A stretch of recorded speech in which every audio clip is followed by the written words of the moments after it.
امام ابو حنیفہ کی کرامت تھی کہ وضو کے پانی سے ان کو گناہ دھلتے ہوئے نظر آتے تھے.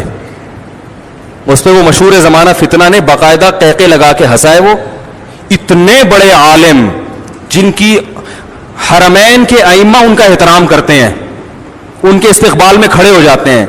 ابھی کچھ وقت پہلے انہیں درس دیا حضرت مفتی تقی عثمانی صاحب نے, جس میں مسجد نبوی کے امام بھی اس درس میں شریک اور مسجد حرام کے امام بھی, اور عرب کے بڑے بڑے علماء. 5 سال حضرت مفتی تقی عثمانی صاحب مکہ اور جدہ کی جو کمیٹی ہے نا, جس میں کئی ممالک کے علماء ہیں, ان کے سربراہ تھے. اور سعودیہ کے جو مکہ کے رئیس تھے وہ حضرت مفتی تقی صاحب کے نائب تھے. عرب کسی کو اپنا امیر اتنے آرام سے تسلیم نہیں کرتے. عرب میں عصبیت بہت ہے, لسانیت بہت ہے. حضرت مفتی تقی عثمانی صاحب نے اپنے تقوی اور علم کا لوہا منوایا ہے, مانا ہے انہوں نے کہ بھائی یہ اس معاملے میں امیر ہے. اس کا ایک انجینئر مذاق اڑا رہا ہے اتنے بڑے عالم کا, اور ہنس رہا ہے تکبرانہ ہنسی کے ساتھ. تمہاری اوقات کیا, تم ان کے ٹخنے کے برابر نہیں ہو. اور نیچے میں نے لوگوں کے کمنٹس دیکھے, سب اس کو اپریشیٹ کر رہے ہیں کہ لگے رہو ان مولویوں کو لگام دے کے رکھو. تو بھائی آپ جاہل ہو. یہ کرامتاً ممکن ہے کہ کسی کو گناہ دھلتے ہوئے نظر آ جائے, کرامت ہے. کرامت کی نسبت کس کی طرف ہوتی ہے؟ اللہ کی طرف. تو بہت سارے علماء سے ایسی کرامتیں منقول ہیں. کبھی میں کہتا ہوں سامنے ایک دفعہ بٹھا دو, ایک دفعہ بٹھا دو, میں امام بخاری کی کرامتیں نکال کے دکھاؤں گا. فضائل اعمال کے جن واقعات پر تم ہنستے ہو نا, لوگوں کا مذاق اڑاتے ہو فضائل اعمال کا, میں بتاؤں گا انشاءاللہ فضائل اعمال کی یہ کرامتیں کن کتابوں میں ہیں. صحیح ہے نا؟ ان کتابوں کے مؤلفین کا مذاق اڑاؤ تم, ان میں بہت سے محدثین ہیں. تم نے ان کا مذاق اڑانا شروع کر دیا تو تمہیں بخاری مسلم سے بھی ہاتھ دھونے پڑ جائیں گے. تمہیں پتہ ہی نہیں کم بہت, تمہیں کرامت کا مطلب ہی نہیں پتا کرامت کیا ہوتی ہے. کرامتوں کا وجود تو قرآن سے بھی ثابت. دیکھو یہودی اسی وجہ سے حضرت مریم کو زانی کہتے ہیں کہ بغیر شوہر کے اولاد نہیں ہو سکتی. وہ بھی اسی طرح ٹھٹا کر کے ہنسا کرتے تھے, یہ کیسے ممکن ہے بھائی بغیر شوہر کے عورت کی اولاد ہو گئی, نہیں نہیں یہ زانی ہے معاذ اللہ. اللہ نے دلائل معجزے قائم کر دیے. یہودی آج تک حضرت مریم کو کیا کہہ رہے ہیں؟ بولو بھائی. جبکہ اللہ کہہ رہے ہیں کہ اللہ اپنی قدرت سے جب آدم کو باپ اور ماں کے بغیر پیدا کر سکتا ہے تو عورت کو شوہر کے بغیر بیٹا کیوں نہیں دے سکتا؟ لیکن اللہ کے ذمے ہے کہ اس کو ثابت کرے. اللہ نے ثابت کیا. حالانکہ حضرت مریم پیغمبر بولو بھائی نہیں ہے. ہاں یہ ضرور کہا جائے گا کہ ایک کرامت وہ ہے جس کا قرآن نے ذکر کیا, اس کا انکار کفر ہے. اور ایک کرامت وہ ہے جو قرآن کے نزول کے بعد گزری, تو قرآن اس کا ذکر کیسے کرے گا بھائی؟ تو وہ اگر باوثوق ذرائع سے پہنچی ہے تو ماننا پڑے گا, باوثوق ذرائع سے نہیں پہنچی تو انکار کر. تو آپ اس پہ تو بحث کریں کہ یہ واقعہ جس نے بیان کیا وہ سچا تھا یا جھوٹا, اس پر کوئی بحث نہیں ہوتی. یہ ابن حجر نے لکھا ہے کہ امام ابو حنیفہ نے 40 سال عشاء کے وضو سے فجر کی نماز پڑھی ہے.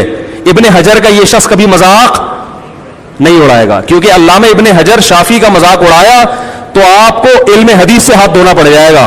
جتنے بڑے بڑے آج کل محدثین پیدا ہو رہے ہیں نا, جو حدیث کو صحیح اور ضعیف کہتے ہیں, یہ سارے علم حدیث میں حافظ ابن حجر کے محتاج ہیں. علامہ البانی کی جتنی تحقیقات ہیں ساری حافظ ابن حجر سے لی ہوئی ہیں. انہوں نے بہت کچھ ابن حجر کی تقلید میں کیا. انہوں نے, وہ شافعی بھی تھے, ساری دنیا کو پتہ ہے شافعی مسلک کو فالو کرتے تھے. وہ انہوں نے بھی ایسی کرامتیں ذکر کی ہیں.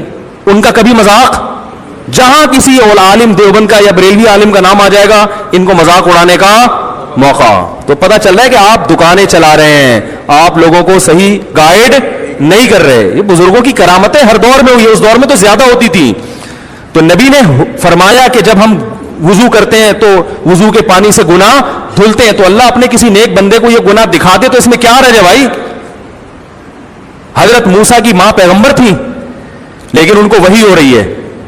اوحینا الی ام موسیٰ نرضعیہ, اللہ کہہ رہے ہم نے موسیٰ کی ماں کو بتایا, وہ الہام کیا کہ اس کو دودھ پلا. فَإِذَا خِفْتِ عَلَيْهِ, جب خوف پیدا ہونا کہ فرعونی قتل کر دیں گے, فَأَلْقِيهِ فِي الْيَمِّ, دریا کی موجوں کے حوالے کر دینا. وَلَا تَخَافِي وَلَا تَحْزَنِي, ڈرنا نہیں غم نہ کرنا. یہ الہام پیغمبر کو ہو رہا ہے, غیر پیغمبر کو. عورت تو پیغمبر بن ہی نہیں سکتی. اور ایسا پکا الہام تھا کہ قرآن کہہ رہا ہے انا رادوہ الیک، اے موسیٰ کی ماں غم نہ کرنا، ہم اسے تیری گود میں پہنچا کے چھوڑیں گے اور اسے پیغمبر بنا کے چھوڑیں گے. اور پھر حرمنا علیہ المراضع، فرعون کے محل میں دودھ حرام ہو گیا اس کے اوپر. وہ بچے کو واپس گھما کے لے کر آئی، ماں کی چھاتیوں سے منہ لگایا، دودھ پینا شروع کر دیا. اللہ فرماتے ہیں ہم نے یہ اس لیے کیا تاکہ موسیٰ کی ماں کو یقین ہو جائے ان وعد اللہ حق، ان کی اللہ کا وعدہ سچا ہے. پتہ چلا الہام اتنا طاقتور تھا کہ ان کو یقین ہو گیا کہ یہ کس کی طرف سے ہے، من جانب اللہ. تو قرآن سے پتہ چلتا ہے کہ غیر نبی کو ایسا الہام ہو سکتا ہے جس میں اس کو یقین ہو جائے کہ یہ کس کی طرف سے ہے، اللہ کی طرف سے. اگر آپ کہتے ہو کہ یہ الہام کا سلسلہ ختم ہو گیا، اس پہ قرآن و حدیث سے کوئی دلیل پیش کرو. آپ ممکن ہے آپ ایک حدیث پیش کر دو لوگوں کو بیوقوف بنانے کے لیے کہ نبی صلی اللہ علیہ وسلم نے فرمایا میری امت میں اگر کسی پہ الہام ہوتا، محدثون ہوتے تو وہ عمر ہوتے. کیا خیال ہے؟ وہ کون ہوتے؟ عمر. تو اس الہام سے وہ الہام مراد ہے جس سے کوئی شرعی مسئلہ ثابت ہو رہا ہو. شرعی مسائل اب الہام سے ثابت، بولو بھائی، نہیں ہو سکتی. پوری امت کا اجماعی مسئلہ ہے کہ آج بھی الہام ہو سکتا ہے.